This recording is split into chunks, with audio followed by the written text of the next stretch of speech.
Assalamualaikum warahmatullahi wabarakatuh. Alhamdulillahilladzi anzala sakinata fi qulubil mu'minin. Segala puji bagi Allah yang telah menurunkan ketenangan ke dalam hati orang-orang yang beriman. Walhamdulillahilladzi arsala rasulahu bil huda wa dinil haqq. Dan segala puji bagi Allah yang telah mengutus seorang rasul yang membawa hidayah dan membawa agama yang benar. Walhamdulillahilladzi ahyana ba'dama amatana wa ilaihi nusyur. Dan segala puji bagi Allah yang telah menghidupkan kita dari kematian sementara kita, dan kepadanya lah nanti kita akan dikembalikan. Alhamdulillah wa syukurillah pada bunda salihah semuanya yang berkesempatan hadir pada pagi hari ini. Kembali kita patut berbahagia dan patut bersyukur karena Allah masih mentakdirkan kita menjadi bagian dari orang-orang yang masih dimudahkan untuk bisa melakukan kebaikan. Dan mudah-mudahan dari kebaikan yang kita lakukan, Allah menjadikan ini sebagai wasilah pengukur dosa-dosa kita, ditinggikan derajat kita, dan dimudahkan setiap urusan kita. Amin ya rabbal alamin. Jamaah sekalian rahmatullah Allah Subhanahu wa taala, pada pagi hari ini kita akan melanjutkan kajian kita dari kitab yang sama, dari Lusailin. Dan hari ini kita masuk ke pembahasan yang kedua tentang ikhlas. Tentang apa? Ikhlas. Ikhlas itu ringan atau berat? Berat ya. Kalau ringan hadiahnya bu baskom ya, bebas jalan santai. Karena memang balasannya ini berat, balasannya ini baik, maka memang berat. Jarang ada orang itu ketika mendapat ujian hidup-hidup langsung ikhlas. Jangankan ujian yang berat, ibu disenggol namanya aja di status. Ya, langsung kita bikin status tandingan ya kan? Menyala statusku ya kan?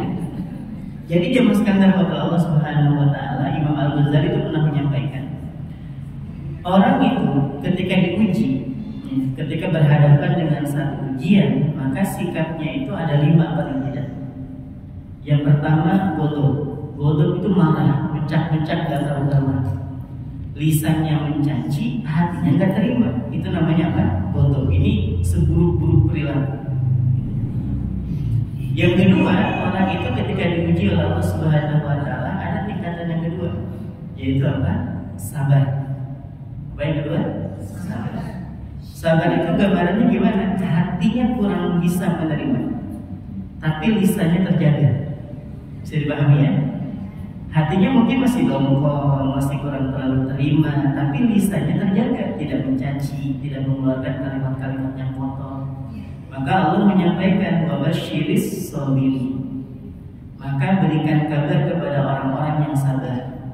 Cirinya orang yang sabar itu, kalau ditimpakan musibah kepada mereka, mereka mengatakan apa? Inna lillahi wa inna ilaihi raji'un. Sekarang sederhananya gini bunda. Kalau ada orang dapat musibah, terus dia mengatakan innalillahi wa inna ilaihi raji'un, itu beneran hatinya bisa menerima 100% atau masih ada dongkol-dongkol sedikit? Masih ada. Kayak perasaan kok bisa sih, kan harusnya gitu ya. Tapi lisannya terjaga.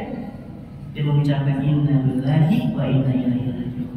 Yang ketiga di atasnya sabar itu ada ikhlas. Nah di sini ikhlas ini adanya di atas apa? Di atas sabar. Gambaran ikhlas itu gini bu, nanti Bunda boleh gambarin dengan tulisannya. Gambarannya seperti ini. Orang yang ikhlas itu dalam hatinya meyakini gini, toh saya terima ataupun tidak itu kejadian. Saya suka nggak suka, mau nggak mau, buktinya udah kejadian, udah apain, gitu bu. Bunda bisa ikhlas itu setelah melakukan atau sebelum melakukan? Kalau belum sarapan kayak gini ya. Gak ada poin ya, ini bisa gak saya bilang aku ikhlas kok ngasih, tapi bisa ya nih aku ikhlas kok makan aja makan, aku ikhlas kok. Kira-kira saya bisa ikhlas kalau sudah melepaskan atau yang masih ditahan? Ikhlas itu gitu ya. Kita lagi makan, enak banget, anak kita depan kita bagaimana? Kira-kira kita habisin atau kita bagi? Kenapa kita bagi? Mau nggak mau harus dibagi. Kalau nggak dibeli harus banyak kita makan. Paham ya? Mau dibilang nggak ikhlas harus kasih. Nggak ikhlas tapi memang harusnya dikasih. Nah itu gambaran orang ikhlas kayak gitu. Jadi hatinya itu menyadari bahwa saya mau terima atau enggak itu udah kejadian. Dan lisannya tetap terjaga. Lisannya tetap terjaga. Ya gambarannya gitu. Bu, tadi uangnya kemana? Tadi aja ada yang minta kasih, terus dikasih. Ya gimana lagi? Paham Bu? Ya. Jadi mau nggak mau, suka nggak suka, yang harus terjadi gitu. Itu namanya ikhlas. Tapi lisannya tetap terjaga. Itu gambarannya. Di atasnya, di atas ikhlas itu ada yang namanya ridho. Apa yang keempat? Ridho itu lisannya terjaga, hatinya menerima. Nah, itu gambaran. Seluruhnya nggak ada ganjalan dalam hati itu nggak ada. Pokoknya ridho itu jalan seperti itu.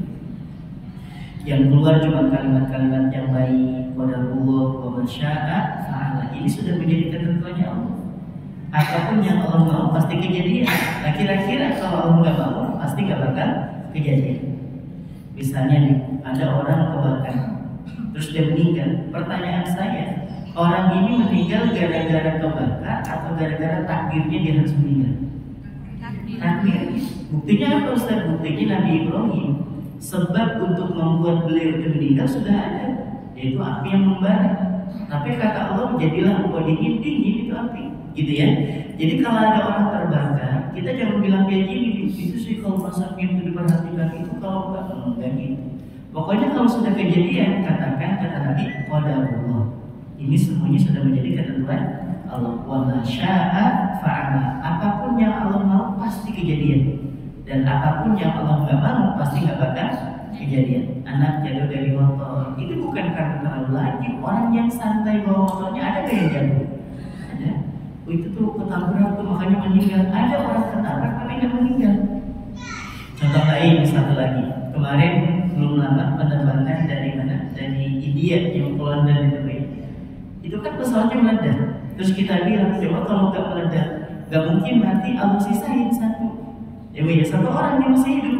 Di saat semuanya para penumpang itu meninggal kecuali satu orang ini yang masih hidup. Jadi Allah pengen ngasih tahu sekalipun pesawatnya meledak ataupun enggak, kalau aku takdirkan dia hidup. Buktinya ada pesawatnya nggak meledak, terus ternyata orangnya meninggal. Pesawat ada nggak Bu? Ada. Gitu. Jadi kita harus memahami mulai hari ini bahwa semua yang terjadi sudah atas ketentuan Allah. Jadi hati kita tuh merasa ridho begitu. Hatinya menerima dan lisannya tetap terjaga. Ternyata ridho ini masih belum puncak tertinggi. Nah yang tertinggi adalah 5. Yang kelima apa itu? Syukur. Dapat ujian malah apa? Bersyukur. Tambah lagi ujiannya, tambah bersyukur. Suatu hari Imam Al-Ghazali itu pernah mengunjungi salah seorang muridnya yang sudah dalam keadaan putus asa. Tapi bukan putus asa kemudian pengen mati, enggak. Dia sudah sampai doanya itu sampai gini doanya yang diajarkan Nabi. Allahumma ahyini in kana al-haya khairan li wa tawaffani in kana al-wafa khairan li. Ya Allah, hidupkan aku kalau ternyata kehidupan itu lebih baik buat saya. Tapi ya Allah, wafatkan aku kalau ternyata kematian itu lebih baik buat saya. Ini bukan orang putus asa pengen mati, bukan. Maksud dia, ya Allah, kalau memang Engkau menentukan hamba ini hidup dan hidup itu baik buat saya, hidupin deh nggak apa-apa. Tapi kalau ternyata Engkau lebih ridho hamba ini wafatin juga nggak apa-apa. Keren kan? Itu Nabi ngajarin. Jadi Nabi ngajarin kita supaya kita tidak berputus asa dari rahmat Allah. Kalau kita udah benar-benar di puncak, udah mendidih di kepala itu sakit nggak kunjung sembuh, ujian nggak kunjung ketemu dengan titik temunya, maka kita boleh berdoa. Ini kalau sudah dalam keadaan parah betul pada kita bilang, ya Allah, sekiranya Engkau berkenan hamba hidup dan hidup itu lebih baik buat hamba, maka hidupkan gak apa-apa. Lebih lama juga gak apa-apa ya Allah. Tapi kalau ternyata Engkau ridho hamba ini wafatkan juga gak apa-apa. Jadi hati kita itu merasa ridho betul, ya. Nah Imam Al-Ghazali datang ke muridnya ini, ditanya, bagaimana keadaan hari ini? Apakah masih tetap bersyukur? Wahai Imam, bagaimana saya bisa bersyukur dalam kondisi seperti ini? Kalau kita nih di Oktober 3 hari masih bisa ketawaan kita. Bahkan ada 3 hari Oktober TikTokan. Ya kan, hai guys, hari ketiga ya. Ya itu masih mending. Yang parah itu nge-vlog di neraka. Coba. Hai guys, hari kedua di neraka sangkanya ya. Disangkanya air yang ada di neraka itu sama kayak pemandian air panas di teater mungkin ya. Enggak gitu. Nabi itu benar pernah diminta sama sahabat ini. Ya Rasulullah ya, di-spill dong, minta di-spill, bayangin coba ya. Di-spill dong siksaan yang paling ringan di neraka. Minta di-spill nih sama sahabat, bocorin dong gambaran siksaan yang paling ringan di neraka. Nabi SAW menyampaikan, diletakkan batu kerikil diletakkan batu kerikil dari dalam neraka pada dampal kaki seorang hamba mendidih otaknya, diiringi dengan rontok kulit dan juga daging-dagingnya. Bayang ya, itu baru yang paling ringan. Berani-beraninya nge-vlog di neraka ya, hari kedua katanya. Itu hari kedua, jangan kan hari kedua, detik pertamanya udah gosong tuh orang, ya banget tangan kayak VO3 namanya. Nah, jamaah sekalian terhadap Allah Subhanahu wa taala, bagaimana saya bisa bersyukur dalam keadaan yang seperti ini, wahai iman? Saya tidak bisa menjemput rezeki untuk keluarga, gak bisa duduk di majelis ilmu, sholat juga tidak sempurna. Gitu. Bagaimana saya bisa bersyukur? Kata Imam Al-Ghazali apa? Bukankah dengan sakitmu Allah menggugurkan dosa-dosamu? Iya.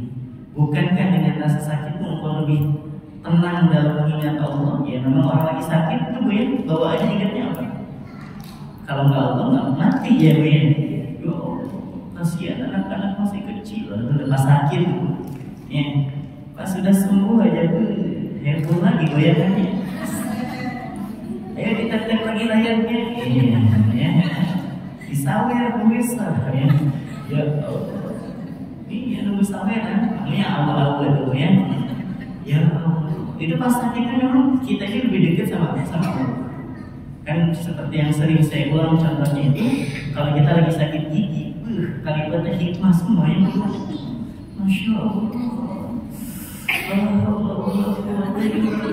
Pokoknya soalnya betul kalau sakit gigi. Kalau selesai sakit giginya, taruh kanannya. Kalau kemudian dijaga betul ya. Nah jamaah sekalian, bukankah dengan sakitmu engkau lebih banyak mengingat Allah? Iya. Yang ketiga, bukankah dengan sakitmu, ya, tadi kan digugurkan dosa. Terus yang kedua, semakin dekat sama Allah, ingat Allah. Yang ketiga, bukankah dengan sakitmu Allah angkat juga derajatmu? Iya juga. Disebutin sama Imam Al-Ghazali tersebutin bahwa menjadi pengampun dosa, peninggi derajat, kalau lebih dekat dengan Allah dan seterusnya. Maka orang yang mengatakan kalau begitu aku akan memilih syukur. Ya kalau begitu apa lebih memilih untuk bersyukur. Kayak udah hari ini ujiannya ganti-ganti. Yang ada ujiannya. Pilihannya cuma 5. Mau marah-marah, mau sabar, mau ikhlas, mau ridho, atau mau syukur. Itu kan pilihan dia. Bunda mau marah-marah silakan, tapi nggak dapat apa-apa. Justru kalau marahnya itu menimbulkan dosa dengan ucapan yang kotor, dengan memaki-maki orang, bahkan kita meyakini bahwa engkau juga adil ya Allah. Maka Allah bilang, ada dalam hadis qudsi, boleh dicatat ini. Allah menyampaikan dalam hadis qudsi, dalam hadis qudsi firman Allah yang disampaikan kepada Nabi, Nabi nyampaikan kepada kita, tapi nggak ada dalam Al-Quran, gitu ya. Bedanya gimana Ustaz? Bedanya gini, kalau Nabi bilang, qala Rasulullah SAW, nah itu hadis. Tapi kalau hadis qudsi, Nabi akan bilang, qala ta'ala, Allah berfirman. Itu namanya hadis qudsi. Apa kata Allah dalam hadis qudsi ini? Man lam yashkur ala ta'man, barang siapa yang tidak mau bersyukur atas nikmat-nikmatku, walam yasbir ala balai, dan tidak mau bersabar atas bala ujian yang aku timpakan. Soalnya, barang siapa yang tidak mau bersyukur atas nikmat-nikmatku dan tidak mau bersabar atas bala atau ujian yang aku titipkan, falyakhruj min tahti samai, silakan keluar dari kolong langitku. Bukan cuma diusir dari kolong langit, waliyadlu robban siwaya, dan silahkan cari Tuhan selain aku. Kebayang dong, udah mau diusir dari kolong langit, disuruh nyari Tuhan yang mana?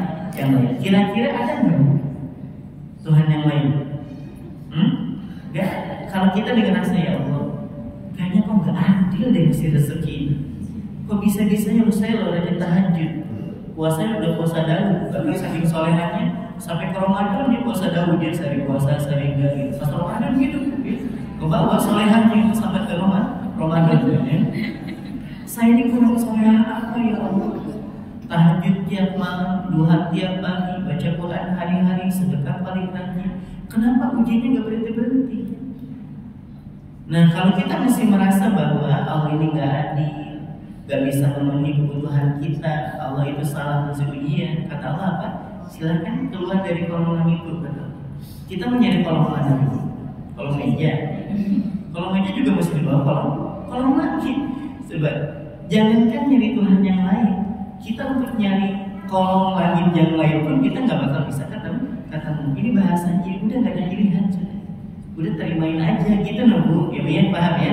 Jadi kata Allah itu bukan berarti Tuhan, Allah juga ngakuin ada Tuhan, bukan. Maksud Allah itu kalau kalian gak mau bersyukur, gak mau bersabar, kalian menyangka bahwa aku ini gak adil, aku ini gak pilih-pilih dalam memberikan kasih sayang, silakan aja keluar dari kolong langit itu kalau gak mau urus. Terus cari aja Tuhan yang lain yang menurut kalau dia adil dari aku. Ya jawabannya gak ada, ya udah terimain aja sudah, terimain aja. Dan di sini Allah menggunakan kata walam yasbir, barang siapa yang tidak mau bersabar. Sabar itu seminimal-minimal sikap kita terhadap ujian. Tadi kan yang pertama marah, yang kedua apa? Sabar ini minimal-minimalnya jangan sampai mencak-mencak gitu aja. Seminimal-minimalnya untuk merespon ujian dari kata Allah itu sabar.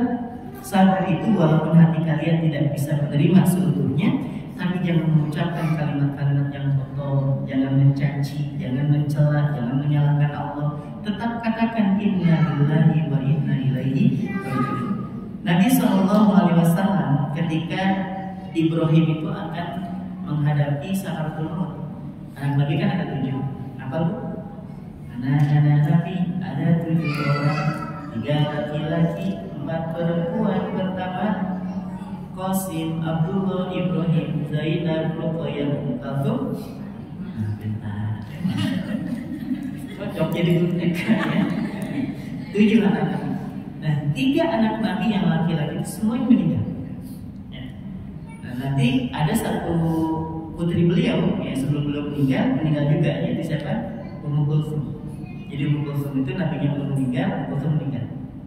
Nah, jamaah sekalian, Ibrahim itu putra baginda Nabi Muhammad SAW ketika demam itu lagi tinggi-tinggi, demamnya itu lagi apa? Tinggi-tinggi. Dipeluk sama Nabi dan Nabi menangis. Ditanya sama sahabat, ya Rasulullah, apakah kamu menangis? Iya, aku menangis. Kenapa aku menangis? Aku mencintai siapa? Ibrahim. Aku cinta sama Ibrahim. Terus lalu kenapa aku menangis begitunya? Kata Nabi apa? Mata boleh mencucurkan air mata, hati boleh bersedih, tapi jangan sampai lisan ini mengucapkan kalimat-kalimat yang tidak diridhoi oleh Allah. Dan Nabi mengatakan inna lillahi wa inna ilaihi raji'un. Dan padahal Ibrahim belum meninggal. Jadi disadari nih kita sama Nabi bahwa sekalipun belum meninggal ataupun nanti akan meninggal, ingat ini kan dari Engkau nih ya Allah. Kalaupun harus kembali juga kepada Engkau. Sama dengan ujian. Ujian siapa yang ngasih? Allah. Yang bisa ngasih solusi Allah juga. Yang bisa mengembalikan ujian itu Allah juga. Ya udah pokoknya apapun masalahnya, apapun ujiannya, pilih paling tidak seminimal-minimalnya apa? Sabar. Baru yang kita bahas yaitu ikhlas. Ikhlas ini walaupun hati kita benar daripada marah juga gak ada artinya, memencak-pecak juga gak ada gunanya, itu terimain aja lah. Itu namanya apa? Ikhlas. Tapi lisannya tetap terjaga. Baik.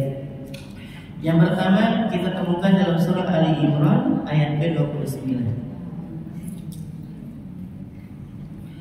Qul in tukhfu ma fi sudurikum aw tubduhu ya'lamuhu Allah يعلم ما في السماوات وما في الأرض والله على كل شيء qadir. Allah menyampaikan, katakanlah, jika kamu menyembunyikan apa yang ada dalam hatimu atau kamu menzahirkannya.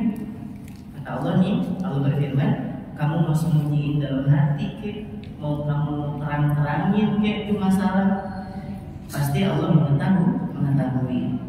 Mau yang nampak ataupun yang tersembunyi, Allah tahu. Wa ya'lamu ma fis samawati wa ma fil ardh, dan Allah mengetahui semua apa-apa yang ada di langit dan semua apa-apa yang ada di bumi. Wallahu ala kulli syai'in qadir, dan Allah Maha Kuasa atas segala sesuatu. Nah, apa hubungannya Ustaz dengan ikhlas? Apa hubungannya dengan sabar? Harus sabar. Baik.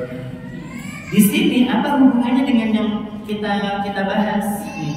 Ikhlas itu nggak bisa kelihatan dari raut wajah. Ikhlas itu nggak bisa kelihatan dari sikap. Ikhlas itu adanya di mana? Di hati. Ada orang yang kamu nggak apa-apa, santai aja, aku dalam hati gitu. Ya. Ada orang yang kok kamu dimaki-maki loh sama orang itu, nggak apa-apa. Kamu nggak tersinggung, biasa aja dalam hati merencanakan pembunuhan. Waduh ya, ini horor ini ya. Wah, nanti dia lo mana menjagain memang gimana? Jadi memang ikhlas itu bukan dilihat dari raut wajah. Orang bisa aja senyum ya, tapi dalam hatinya mana tahu. Maka kata Allah, kalian mau ikhlas mau enggak aku tahu kok.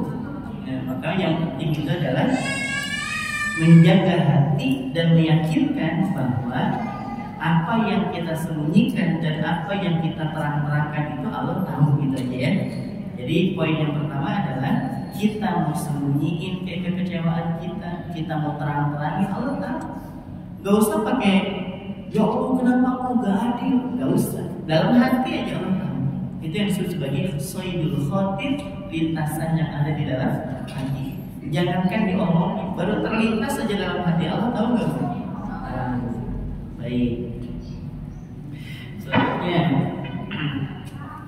Allah menyampaikan dalam surah Al-Ghafir surah ke-40 ayat ke-14.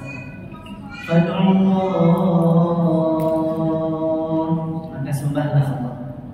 Fad'ullah mukhlishina lahu-d-din walau karihal kafirun. Maka sembahlah Allah dengan apa? Dengan memurnikan ibadah kepadanya ikhlas. Ikhlas. Maka sembahlah Allah dengan ikhlas. Walau karihal kafirun, meskipun orang-orang kafir tidak menyukainya. Nah, hubungannya apa?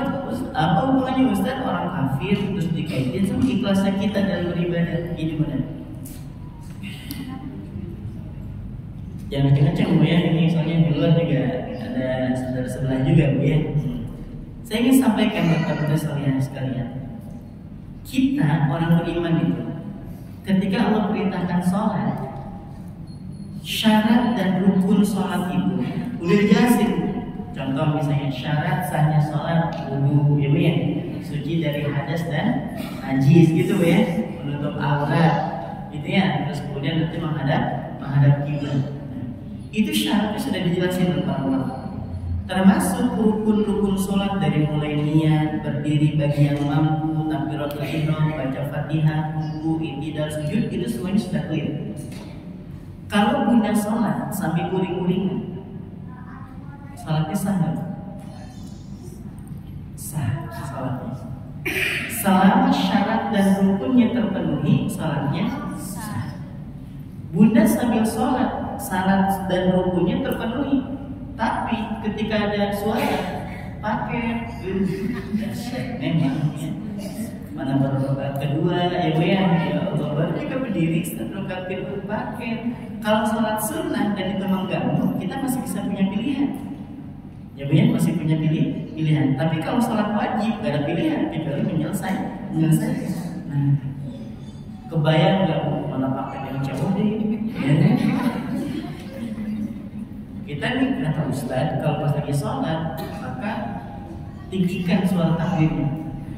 Allahu Akbar. Pakai tabas nama ibu lidah. Waduh ya.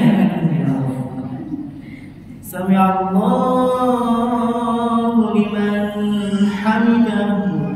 Ya, akan makin tinggi. Bu, COD Allahu Rabbi. Ya, kita aja dari dalam kedengeran Bu ya. Dia dari luar kedengeran. Nah, sepanjang sholat kita tetap baca Al-Fatihah, tetap turun, tetap sujud. Tapi di kepala kita mikirin apa? Mikirin apa? Sah nggak sholat? Sah. Jangan takut sah. Kenapa? Ini ada yang menarik dari sholat ini. Khusyuk. Tahu khusyuk? Itu bukan syarat, bukan rukun. Kebayang gue. Jadi kalian mau suka, mau enggak, mau terpaksa atau enggak sholat, gak ada urusan pokoknya. Makanya ibadah kepada Allah harus ikhlas. Apa ikhlas tadi penjelasannya? Hati mau terima mau enggak tetap harus dilaksanakan. Hanya saja lisannya harus tetap terjaga. Soal gurih-gurihnya boleh. Habis dapat kabar gak enak dari rekan sholat Allah.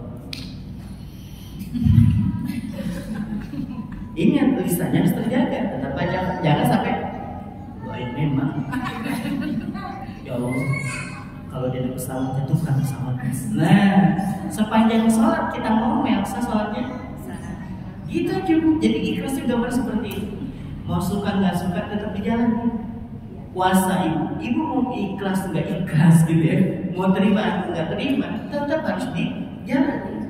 Guna menguring-uringan puasa itu besok puasa gitu, tetap aja puasa Bu ya, nggak ada urusan ibu kenapa nggak puasa. Percuma Ustaz puasa kalau nggak ikhlas, nggak ada urusan. Ibu kenapa nggak sholat? Pokoknya saya berhenti dari dunia persolatan. Kenapa? Percuma sholat kalau nggak ikhlas. Gak ada urusan. Ibu nggak bisa khusyuk, nggak bisa ikhlas. Terimain aja sudah. Sholat aja dulu. Kenapa? Karena khusyuk itu bukan syarat, bukan rukun. Itu gambar ikhlas seperti itu. Nah jamaah sekalian rahmat Allah SWT. Nah orang-orang ini, orang-orang kafir itu nggak suka kalau kita itu sudah menjalankan kewajiban sekalipun kita nggak ikhlas.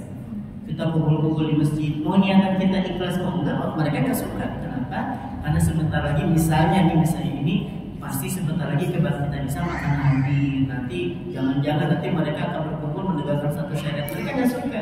Perkara yang hadir itu ikhlas atau enggak lain urusan. Makanya kata Allah, sembahlah Allah dalam keadaan ikhlas. Walaupun orang kafir merasa nggak suka dengan ibadah kalian, gitu. Jadi ibadah itu Bunda mau terima mau enggak tetap dijalani. Pakai juga misalnya, ini kan syariatnya. Bunda suka nggak suka jalani, gerah nggak gerah jalani, rungsing nggak rungsing tetap dijalani. Itu namanya menjalankan ibadah. Gitu Bu ya, bisa dipahami ya. Jadi ikhlas itu gambarnya apa? Hatinya walaupun ya pokoknya benar mau terima nggak terima juga harus dijalanin, tapi lisannya tetap harus terjaga. Gitu ikhlas itu gambarannya. Nabi Shallallahu Alaihi Wasallam bersabda, di sini familiar sekali, apalagi di bulan-bulan hijriah, ya kan? Tentang apa hijrah? Sudah hijrah, Ustaz. Maksudnya kemarin kan beda status, sekarang Grand City, ujungnya memangnya. Itu bukan hijrah, itu pindahan rumah namanya ya. Kalau diartikan, tapi kan hijrah itu dari satu tempat ke tempat itu hijrah dulu. Ketika Nabi pindah dari Makkah ke Madinah itu hijrah. Maka kata Nabi, la hijrah ba'dal fathi, tidak ada hijrah lagi setelah pembebasan kota Makkah. Jadi yang ada itu adalah niat, jihad, amal soleh itu yang ada. Tapi kalau sekarang Ustaz saya pindah rumah, itu hijrah bukan? Itu pindahan rumah. Hadis ini dari sahabat Umar bin Khattab radhiyallahu anhu dan diriwayatkan oleh Imam Bukhari dan juga Imam Muslim. Innamal a'malu binniyat. Apa Bu? Innamal a'malu. Terus sampai situ aja Ustaz. Pokoknya apapun amalnya bergantung dari niatannya. Wa innamal likulli imri'in ma nawa, karena seseorang itu akan mendapatkan dari apa yang diniatkannya. Faman kanat hijratuhu ila Allah wa rasulih, barang siapa yang hijrah itu karena Allah, ikhlas betul karena Allah gitu ya. Dia merasa ridho atas ujian itu kan hijrah itu ujian enggak? Ujian. Mau ninggalin Mekah nggak boleh bawa harta, ya kan gitu. Terus kalau sudah meninggalkan Mekah nggak boleh kembali, itu ujian betul. Makanya ketika sahabat mau pisah benar-benar sudah melepaskan diri dari keduniaan. Gimana nggak melepaskan? Mau kemana? Mau ikut Muhammad? Taruh hartanya, jangan dibawa. Pada gimana kayak gitu, istilah kita tuh cuma pakai baju dan sendal yang dia pakai aja untuk bisa sampai kemana? Ke Madinah. Bayangkan. Kalau udah ke Mekah ya dan dicoret dari kakak sini, waduh, ibu nggak bisa balik. Mereka tetap berjalan. Nah, kata Nabi, barang siapa yang hijrahnya karena Allah dan Rasulnya, fahijratuhu ilallahi wa rasulih, maka hijrahnya diterima sama Allah dan Rasul akan menjadi saksi akan hijrahnya. Ya Allah, ini orang ini barengan sama saya, hijrahnya dulu. Dan kau terima ya, terima sama Allah. Itu kalau niatannya bagus. Wa man kanat hijratuha lidunya yusibuha, barang siapa yang hijrahnya untuk urusan dunia. Kan tidak semua sahabat itu hijrah itu untuk menyelamatkan agamanya, kan juga Bu. Ada juga sahabat yang pengen berniaga, pengen jualan, pengen hidup lebih baik. Awi imra'atin yang kiruha, atau untuk seorang wanita yang akan dinikahinya. Ini berkenaan dengan Ummu Aiman yang sudah duluan ke Mekah, ke Madinah, sedangkan calon suaminya masih ada di Mekah. Nah, jadi sang suami, calon suami ini pergi ke Madinah tujuannya bukan semata-mata untuk hijrah, tapi untuk apa? Menikahi wanita yang dicintainya. Fahijratuhu ila ma hajar ilaih, maka hijrahnya akan sampai kepada apa yang diniatkannya. Perhatikan dari hadis ini. Dalam hadis ini Nabi tidak mencela, Allah juga tidak mencela. Yang hijrahnya lurus-lurus aja dapat pahalanya, dapat kesaksian dari Nabi. Yang hijrahnya cuma untuk urusan dunia, yang pengen menikah, dan Allah nggak nyela. Nabi juga nggak mencela. Nabi bilang apa? Maka hijrahnya akan sampai kepada apa yang diniatkannya. Buktinya apa? Yang pergi ke Madinah niatannya jualannya sukses. Yang pergi ke Madinah niatannya mau nikah. Dia pertanyaan saya, berniaga dan menikah itu halal apa? Halal. Selama tujuan hijrah bunda itu ikhlas. Ikhlas itu gambarnya tadi, suka nggak suka ibu tetap hijrah. Apapun motifnya, selama bukan motif keburukan, Allah nggak mencela. Si ibu udah jilbaban, iya Ustaz, jualan jilbab. Ada nggak boleh kayak gitu? Ada. Saya kenal gitu ya.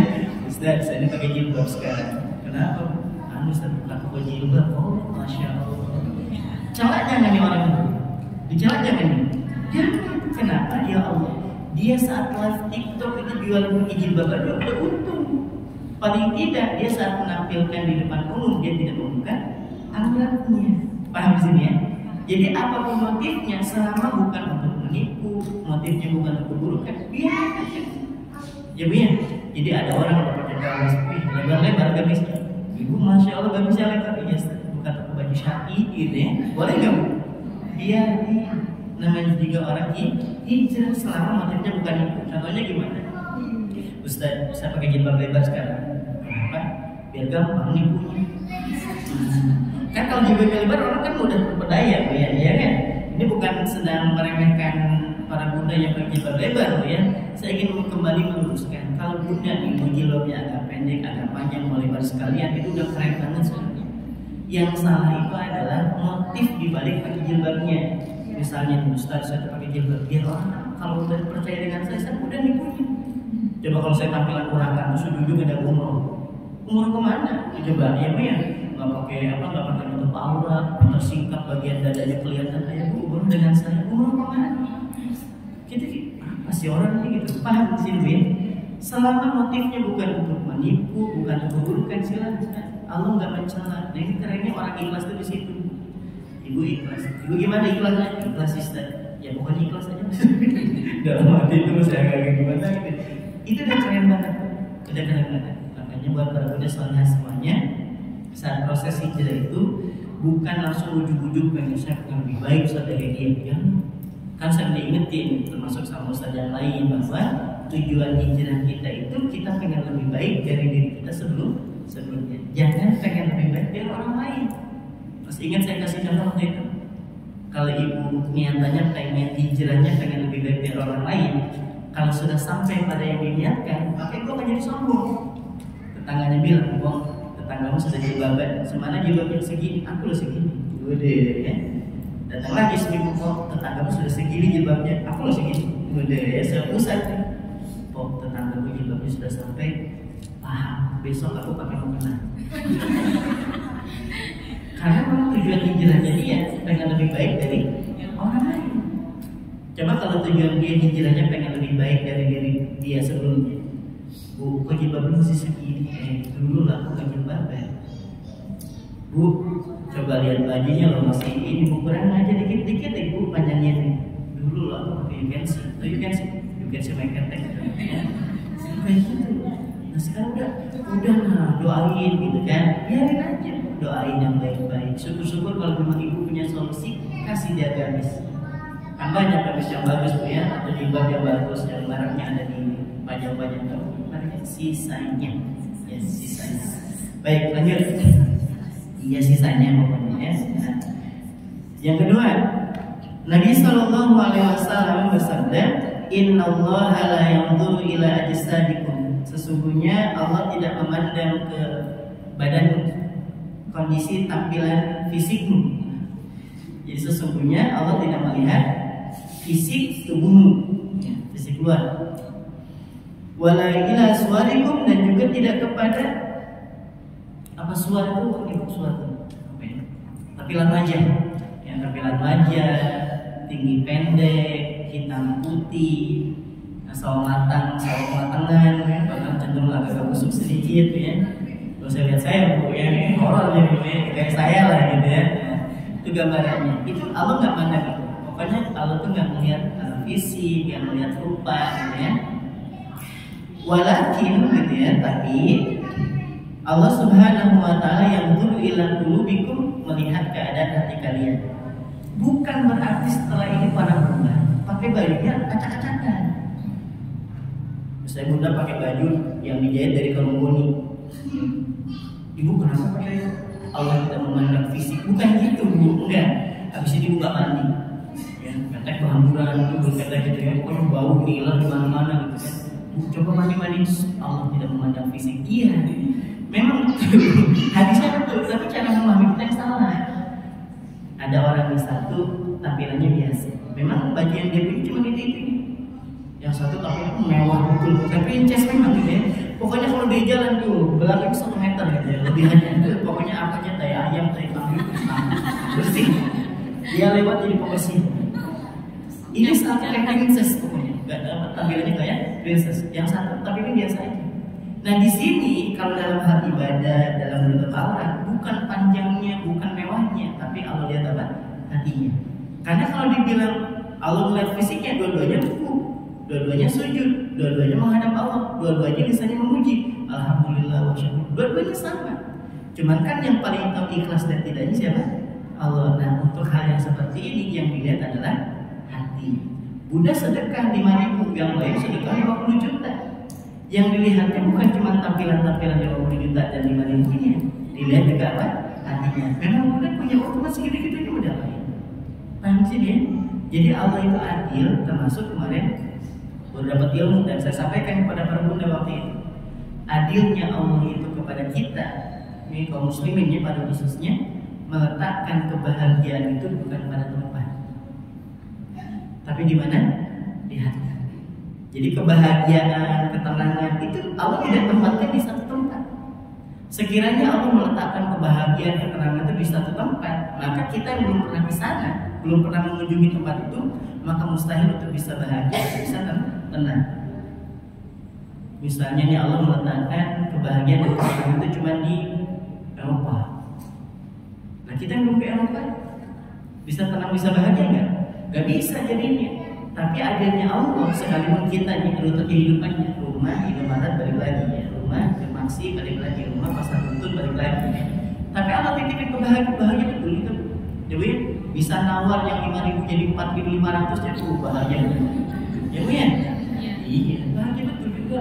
Ya Allah bahagia betul hati saya. Nah, jadi ternyata adilnya Allah itu ketika menilai amalan seseorang itu bukan dilihat cuma dilihat dari banyak dan sedikitnya, tapi dilihat dari apa? Ikhlas dan tidaknya. Bisa dipahami di sini ya? Baik. Nah maka para bunda yang sayang menurut Allah Subhanahu Wa Taala, sampailah kita pada penghujung dari pembahasan kita ini. Sampai jam berapa? Jam 2? 3 ya? Lanjut berarti kalau gitu ya. Ada istilah-istilah dalam syariat kita ini gak bisa dijelasin pakai uraian. Misalnya takwa, apa itu takwa? Ya pokoknya kita bertakwa Ustaz. Gak usah jauh-jauh MC aja kalau bilang mudah-mudahan kita semuanya dapat taufik. Apa taufik? Main bulu tangkis ya.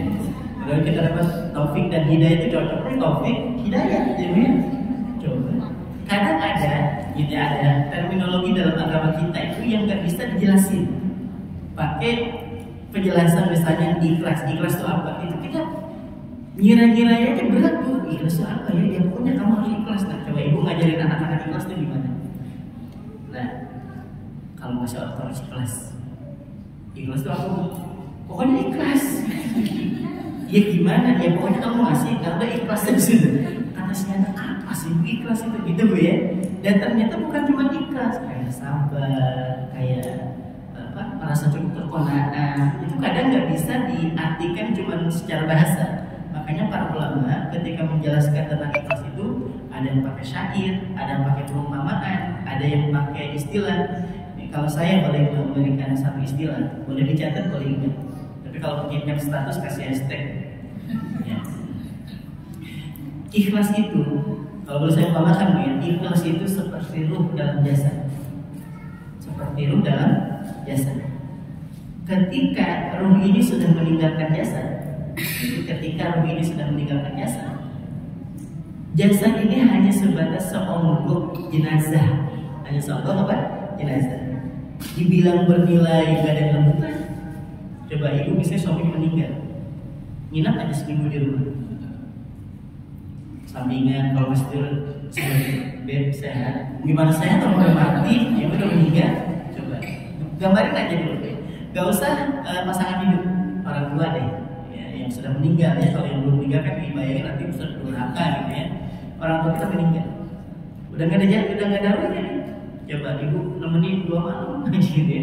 Sampingan, gue usah dikubur dulu, aku sayang sama ibu. 2 hari aja, sampingan sama ibu. Orang dibilang berharga, ya dibilang bernilai gak ada kebutuhan, dibiarin jadi rusuh, gitu ya. Maka yang paling memungkinkan nih jasa itu apa ini? Dimakan, dikubur. Sama seperti amal yang tidak ada ikhlas di dalamnya, dipamerin gak pantas, dibilang berharga tapi gak punya nilai. Harusnya diapain? Udah dipendam aja, nggak usah diangkat. Jadi kalau kita beramal nggak pakai ikhlas, itu sama seperti jasad tanpa ruh, dibiarin jadi busuk, dibilang bernilai gak ada kebutuhan. Pantasnya diapain? Dikubur. Kita punya harta banyak, kita sudah sedekah. Saya kemarin sedekah 50 juta. Memang kita paling tahu nih saya sedekah itu biar dapat pujian.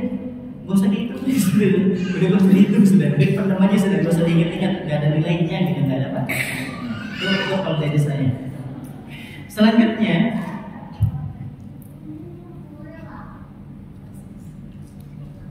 Yakub al-Makful.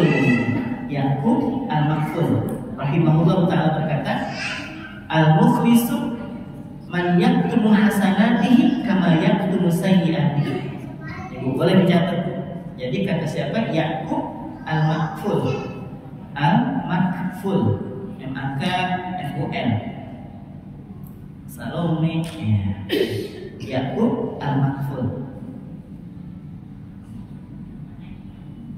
Beliau mengatakan, menizin al-Makfuf ini ya, bukan al-Makful, al-Makfuf. Rahimahullah ta'ala berkata, al-mukhlisu man yaktumu hasanatihi kama yaktumu sayyi'atihi. Orang yang ikhlas ialah, boleh.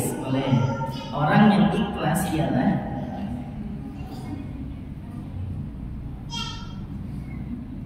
orang yang menutupi kebaikannya,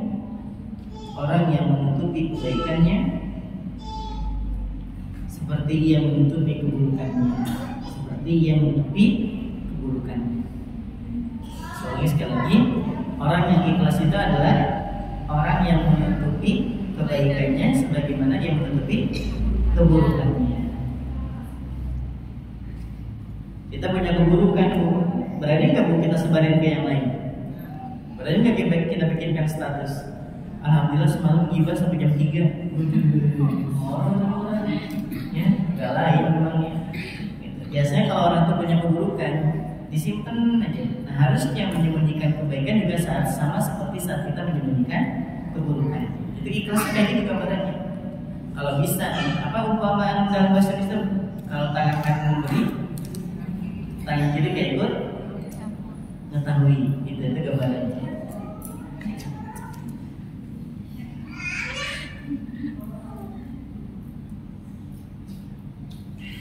Yang kedua, pesan dari Al-Uthman. Ya, Al-Uthman.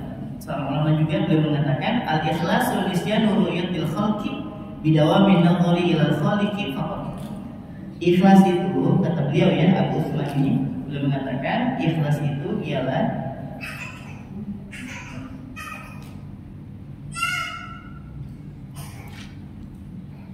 meniadakan penglihatan manusia, meniadakan penglihatan manusia,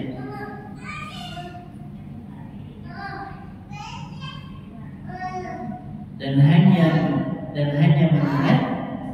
hanya mengingat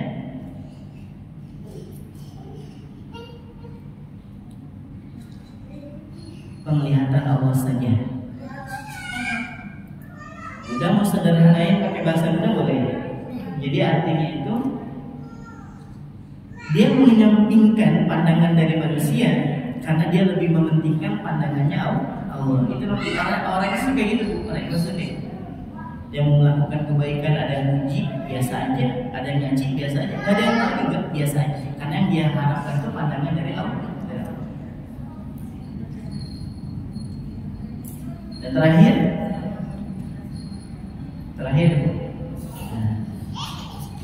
seorang bijak berkata, al-hukama itu artinya orang bijak. Ya, orang bijak berkata, al-ikhlas sesaat. Ikhlas itu sesaat dilakukan. Saya ulangi, ikhlas itu sesaat dilakukan. Ikhlas itu sebentar aja sebenarnya. Ikhlas itu sebentar. Walakin al-ikhlasu azizun.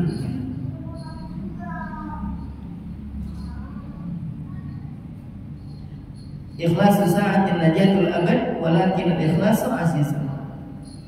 Ikhlas itu sesaat saja dilakukannya, akan tetapi membawa pada keselamatan sepanjang masa.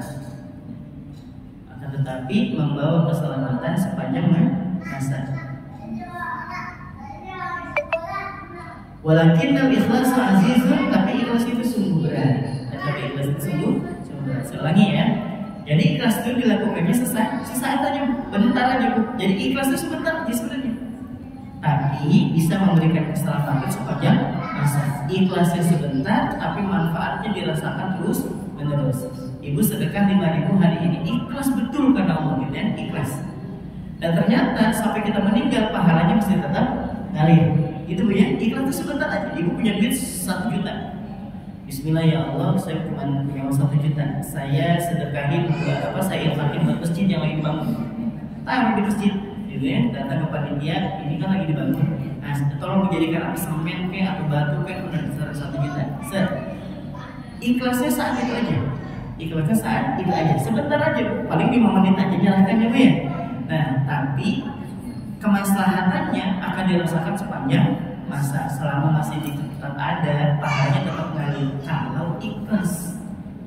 Tapi kalau dari awal udah nggak ikhlas, ngalir nggak pahalanya? Enggak, apalagi karena dia pengen dilihat orang, pengen dapat pujian, pengen namanya disebut, gitu ya. Sekalipun banyak yang dia infakkan, nggak punya nilai. Tapi kalau misalnya kita berusaha ikhlas karena Allah, ikhlasnya sesaat, tapi kemaslahatannya sepanjang masa. Ingat, walakin al-ikhlasu azizun, sungguh ikhlas itu sangat berat. Dan sebagai penutup dari pesan ikhlas ini ada satu cerita ini.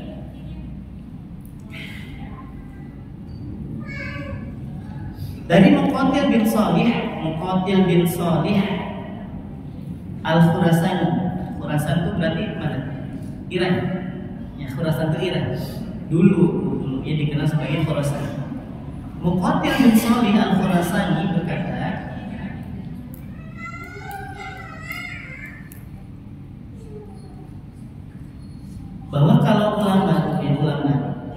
Dia menuntut ilmunya ikhlas karena Allah, mengamalkan ilmu ikhlas karena Allah. Di depan penguasa itu dia biasanya, jadi pernah datang ke rumahnya beliau. Ada seorang putusan khalifah datang, wahai imam, kau diminta oleh raja untuk menyelesaikan satu masalah. Kata Muqatil, dia mengatakan kalau memang dia betul datang sini, coba bayang. Saya ngebayangin saya presiden, WA bisa datang ke istana kan? Buat tolak kan berat ya. Boleh ke IKN, yang ke IKN, ternyata lama dulu nggak gitu. Beliau bilang kalau memang punya urusan datang sini, gak usah bawa tentara, gak usah bawa apa? Tentara, gak usah bikin gaduh gitu. Datang aja kalau memang punya urusan. Diserahkan surat itu, kemudian ini suratnya, dibaca suratnya, bacain aja, gak usah dipegang, bacain aja, baca itu bahwa ini ada urusan untuk dipecahkan masalahnya. Dijawab, tolong tuliskan. Apa tulisannya? Semoga Allah memberkahi engkau, gitu ya. Saya baca notasinya. Semoga Allah memberkahi engkau, memberikan kebaikan yang banyak bagi engkau. Sekiranya engkau memiliki hajat, datanglah tanpa dikawal oleh bala tentara. Ustaz, balik ke Ustaz, datang memang sendiri. Khalifah datang. Pertanyaannya sederhana. Pertanyaan beliau,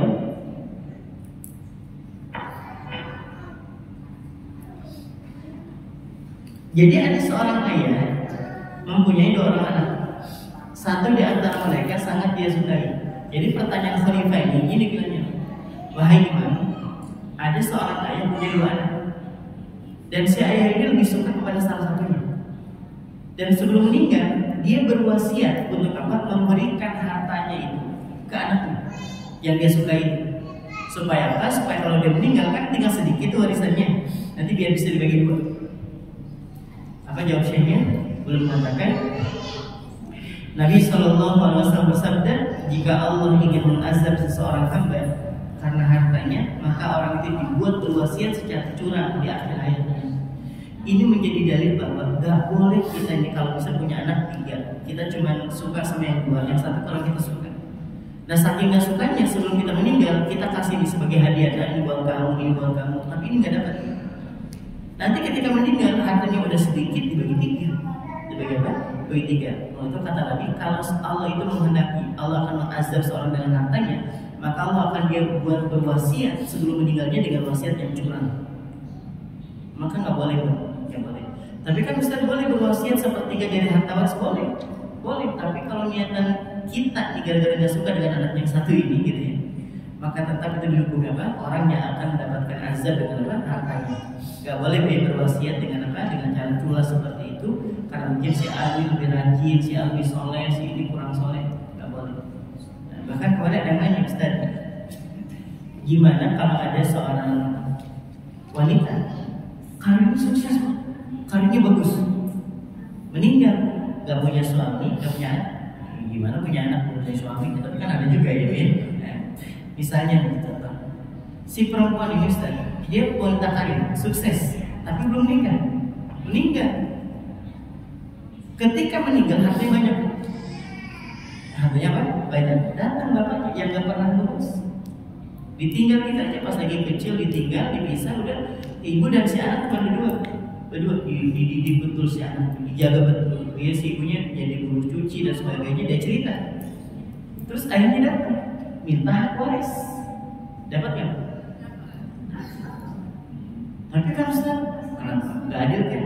Iya kan gak adil Ustaz, sebentar.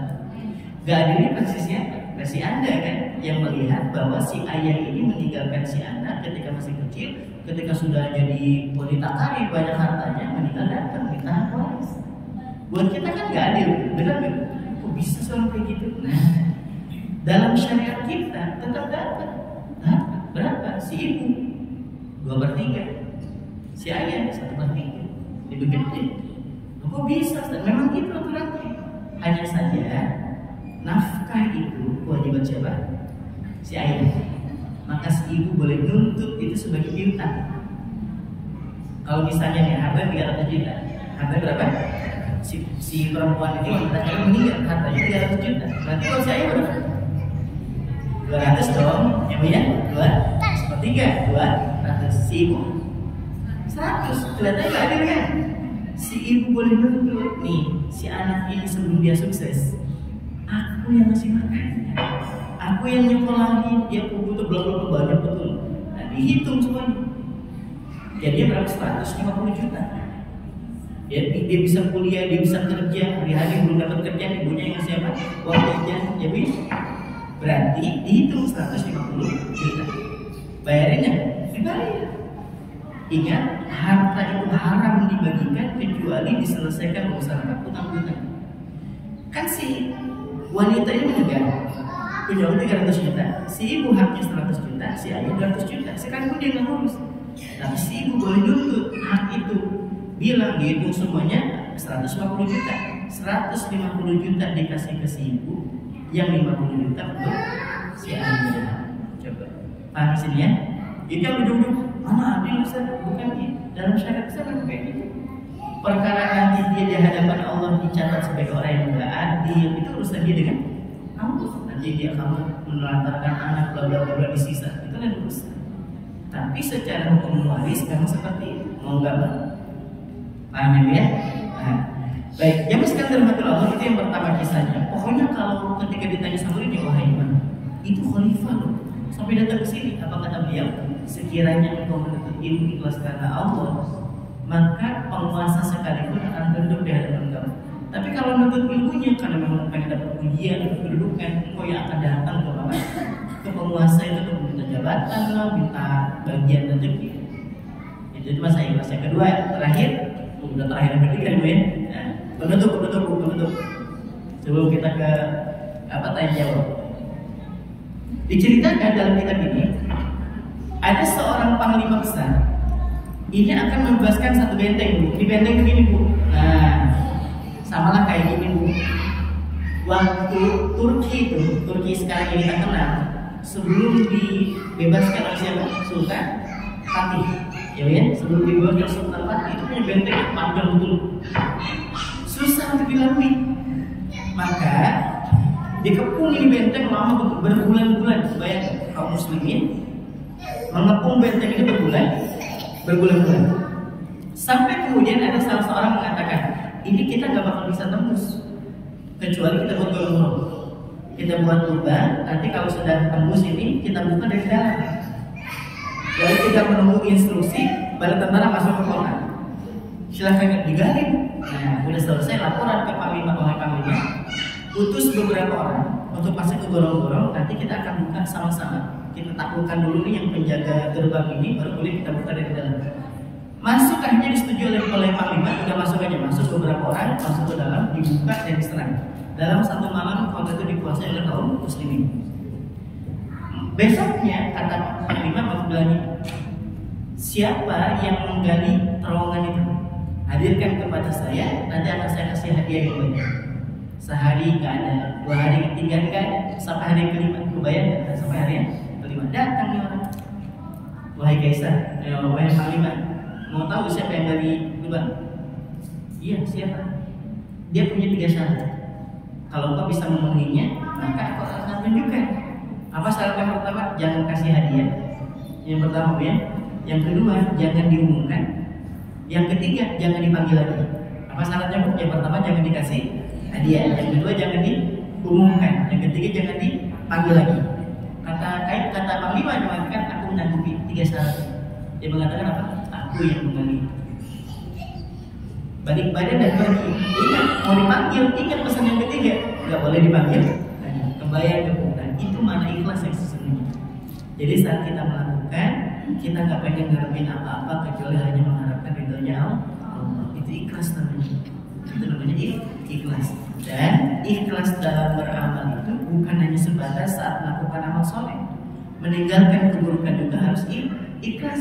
Jangan dikira Ustaz mana ada meninggalkan keburukan ikhlas gini. Kalau kita ini selalu bilang Ustaz melakukan amal terus ikhlas cakep. Tapi kan meninggalkan keburukan gak perlu ikhlas, perlu ikhlas.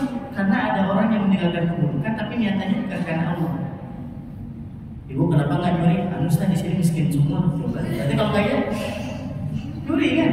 Nah, ibu kenapa nggak judi online? Ustaz takut ketahuan. Takut apa? Ibu kenapa nggak gibah barengan sama mama komplek? Ustaz nggak level tuh coba kemana? Nggak level. Dia ninggalin gibah itu bukan karena Allah, tapi memang bukan level saya. Bahasa itu udah internasional dulu gitu ya.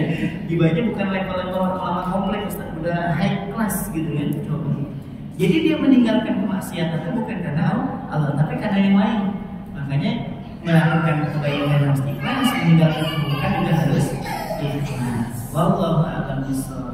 Mungkin ini bisa disampaikan buat para muda soleh semuanya. Kalau ada yang ditanyakan, dipersilakan dibuka untuk 30 pertanyaan. Ibu ada yang bertanya? Yang berat-berat Bu ya, yang bukan siang ya. Silakan.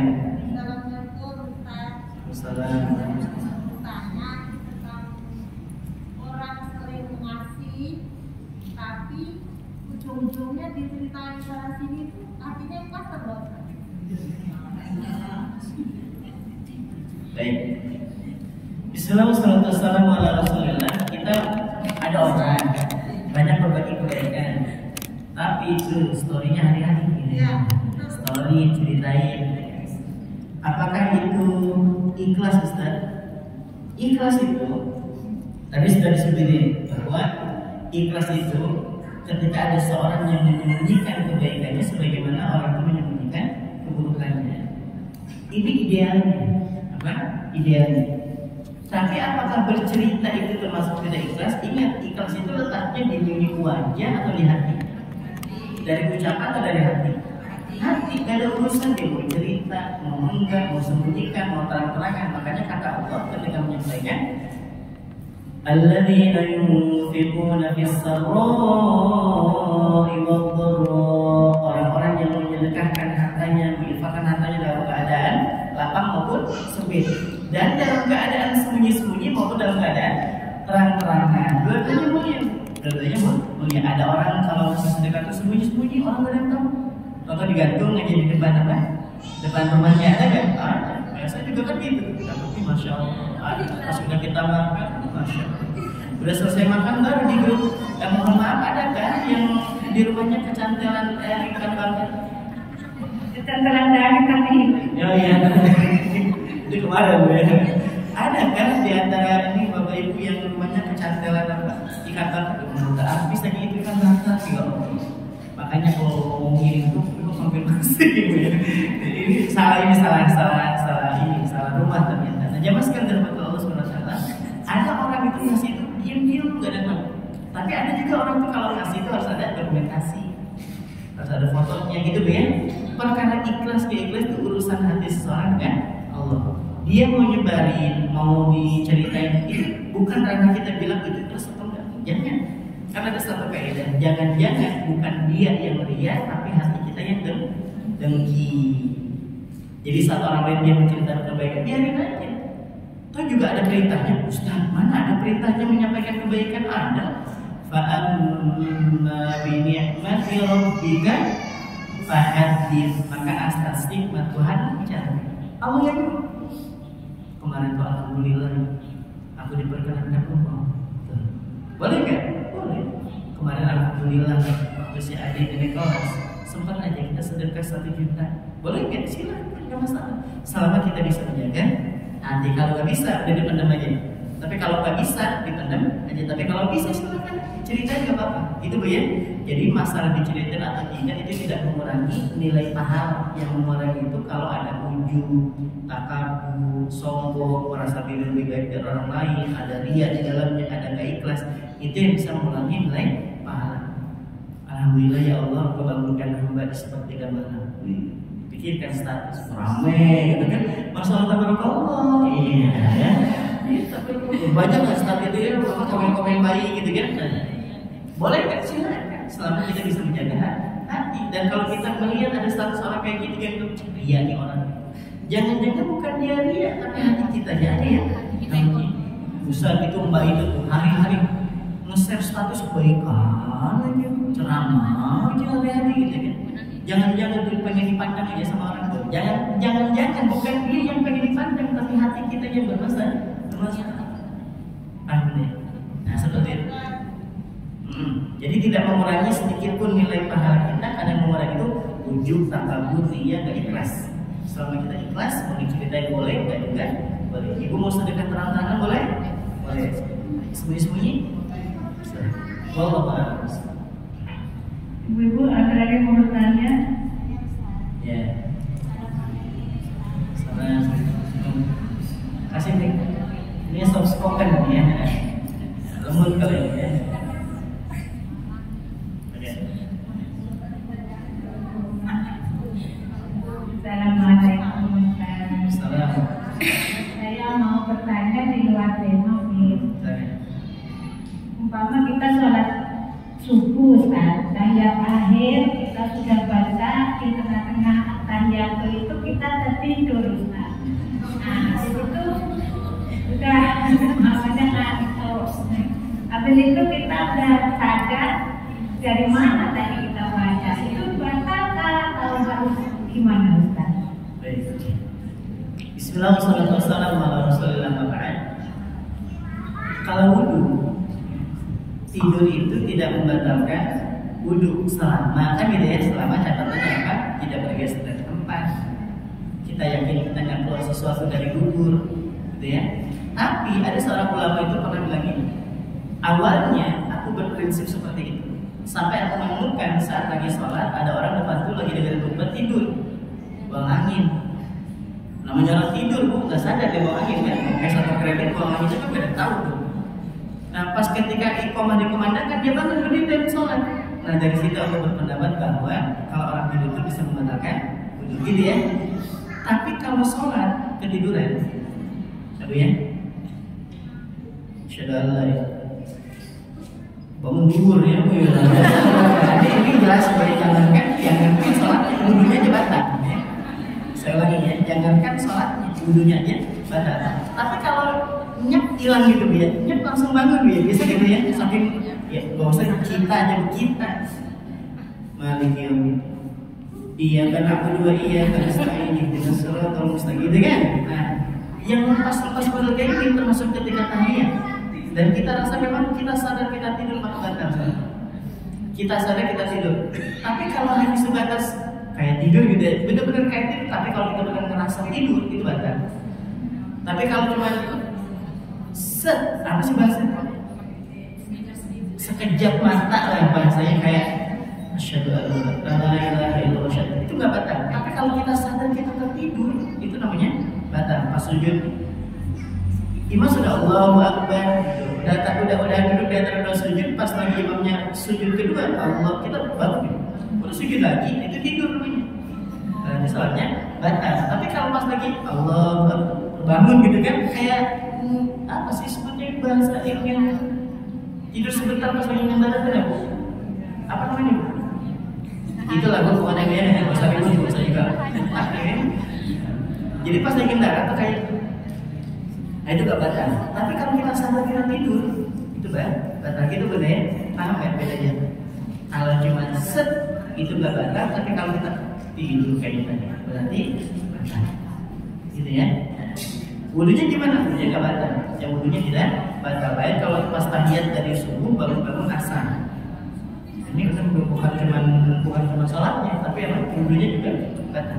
Seperti itu budaya wallahu a'lam bishawab. Silakan satu lagi bu, kalau ada. Ibu ada pertanyaan lagi? Satu lagi. Aku jalan-jalan ketemu nanti sebelum saya sibuk di IKN-nya. Jualan satu es. Ada? Kalau nggak ada kita cukupkan. Kita sama-sama kita dengan doa ya. Kita doa dulu. Mudah-mudahan yang sakit hari ini Allah sembuhkan. Yang punya urusan Allah mudahkan urusannya. Allah lapangkan hati kita. Allah mudahkan setiap urusan kita. Allah mudahkan juga urusan kedua orang tua kita. Allah bahagiakan kehidupan kita di dunia dan akhirat. Allah bahagiakan kehidupan kedua orang tua kita baik yang masih hidup ataupun yang sedang meninggal. Dan mudah-mudahan kalau ternyata kita harus meninggal bisa meninggal dalam keadaan yang husnul khatimah. Ala hadhihi niyyah wa ala kulli niyatin shalihah. Al-Fatihah. A'udzu billahi minasy syaithanir rajim. Bismillahirrahmanirrahim.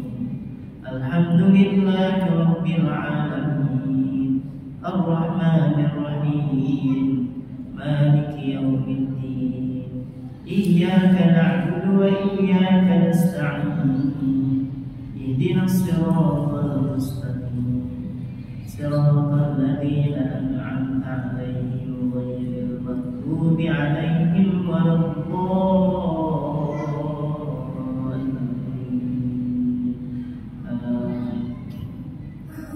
اللهم صل وسلم على نبينا محمد في الأولين والآخرين وبارك وسلم ورضي الله تعالى عن كل صحابة رسول الله أجمعين حمد الشاكرين حمد الناعمين حمدا يوافي نعمه ويكافئ مزيدا. يا ربنا لك الحمد كما ينبغي لجلال وجهك الكريم وعظيم سلطانك. ربنا أوزعنا أن نشكر نعمتك التي أنعمت علينا وعلى والدينا وأن نعمل صالحا ترضاه وأدخلنا برحمتك في عبادك الصالحين. ربنا هب لنا من أزواجنا وذرياتنا قرة أعين واجعلنا للمتقين إماما. ربنا هب لنا من أزواجنا وذرياتنا قرة أعين واجعلنا للمتقين إماما. ربنا هب لنا من أزواجنا وذرياتنا قرة أعين واجعلنا للمتقين إماما. اللهم انصر إخواننا المسلمين في فلسطين. اللهم انصر إخواننا المسلمين المستضعفين في فلسطين. اللهم انصر إخواننا المسلمين المجاهدين في فلسطين في كل مكان وفي كل زمان يا أرحم الراحمين. ربنا آتنا في الدنيا حسنة وفي الآخرة حسنة وقنا عذاب النار بفضلك سبحان ربك رب العزة عما يصفون وسلام على المرسلين والحمد لله رب العالمين. Kurang lebihnya mohon dimaafkan. Wassalamualaikum warahmatullahi wabarakatuh.